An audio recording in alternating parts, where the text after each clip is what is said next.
You know, as much as Donald Trump, Alexi Lawless, who by the way is a massive Trump supporter, that Giuliani kid, hydration breaks, and Gianni Infantino try to ruin the World Cup, some good things persevere. Take Iran's national soccer team, who we are currently on and off again, threatening to leave without an actual home country to return to.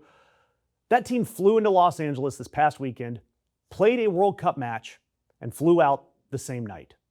Because, of course, the U.S., that's hosting the World Cup, won't let Iran sleep here. And to give you the recap, to catch you up, Iran's team, they're playing in the World Cup, but because of Donald Trump's losing war of distraction, that team is not allowed to stay in our country.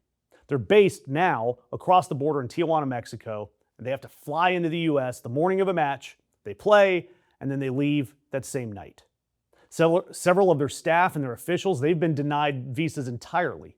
And we even accused them of trying to sneak a Revolutionary Guard member into Los Angeles, which has been flatly denied. Their own coach called the team, quote, the most oppressed team in the whole World Cup, end quote. And looking at the logistics, it's pretty hard to argue with that. And it's been like this the entire tournament. And when they played, the crowd in Inglewood, they booed their national anthem, which fine. That anthem does represent a government that plenty of the fans in attendance fled. I'm not going to argue that the Islamic Republic of Iran is a shining example of human rights. And yes, some Iranian Americans in the stands protested the players themselves, calling those players puppets of the regime back home. So you have these players, they're stuck in the middle. They're hated by some of their own people just because they're representing Tehran. They're locked out of their host country because they're from Iran. They're having to get shuttled across international borders like cargo just to kick a ball for 90 minutes in a tournament that's designed to bring us all together. And after their match this past weekend, a scoreless draw with Belgium that kept their knockout stage hopes alive, the Iranian players did something that stopped me cold. Now, I didn't watch the match, but I saw the gesture that happened after. The Iranian players, they left a handwritten note behind in their locker room at the stadium. And I want to read you exactly what it said. Quote, from the ancient Persia thousands of years ago to the civilized Iran of today, the spirit of Iran remains alive and steadfast. We came to Los Angeles with pride, competed with honor, and leave you with dignity. Thank you, Los Angeles, for your hospitality. And thank you to every Iranian who gave their heart, voice, and soul for Iran throughout these 180 minutes, talking about the two games they played. Finishing with, may peace, respect, and friendship prevail among all nations with the hashtags 168 and Minab. Peace, respect, and friendship among all nations. Written by athletes from the country that we are bombing for no apparent reason. And they left behind in an American locker room as a thank you note. There is humanity everywhere we look. And as for those hashtags, throughout their time in the U.S., the Iranian players, they wore at various times a small badge, usually on their suit, with the number 168. That number is the count of the dead from a strike on a school in the Iranian town of Minab earlier this war. 168 people, most of them schoolgirls. And Donald Trump, by the way, has said no one's going to face any consequences for the U.S. hitting that school. So these men flew into the very country responsible for bombing a school, played 90 minutes of soccer, and instead of rage, instead of a statement aimed at our country, they left a note asking for peace. And they carried the memory of those children with them into the stadium. That is a grace that most of us couldn't summon on our best day, let alone on our worst.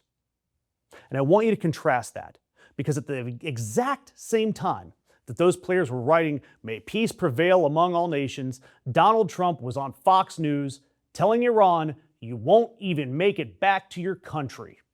While his favorite Senator Lindsey Graham was on Sunday television promising we would obliterate them. It tells you a whole lot about people's character, doesn't it? And now again, I want to make this very clear. I am not naive about the Iranian government. They are a brutal regime. And these same players have faced impossible pressure from their own leaders back home who've spent years using their sports team as a propaganda prop. It is sports washing at its finest. But there is a point here. The people are not the regime. The kids at that school were not the regime. And a team that has every reason on earth to hate America flew into our country and chose, despite all of the setbacks, on a piece of paper to be bigger than the men running their government and ours. And by the way, their next match, it's historic. They're going to play Egypt next, and if they win that game, Iran could reach the knockout stage of a World Cup for the first time in their history, on their 7th trip to the tournament, dating back to 1978. And they are facing an Egyptian team captained by the great Mohamed Salah, an all-timer. And they've got their own first trip to the knockout stage on the line. And aside from that, the game is going to be Seattle's pride match. And the two teams there have horrendous human rights records when it comes to the LGBTQ plus community. And they're playing the game in a country that's on its way to a similar path. This is going to be historic. And whatever happens on that field during that game, and by the way, the scoreline from the last weekend, it was 0-0. Whatever happens, the note is going to be the biggest thing that anyone remembers from Iran. Because every so often, in the middle of all the noise and all the threats and all of the men measuring waterways, someone picks up a pen and quietly reminds you that the rest of us are supposed to be aiming for peace.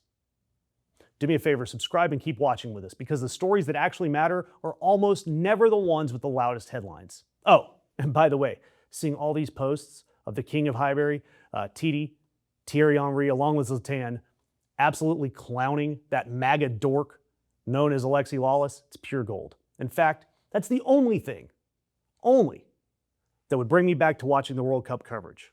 Still not, though.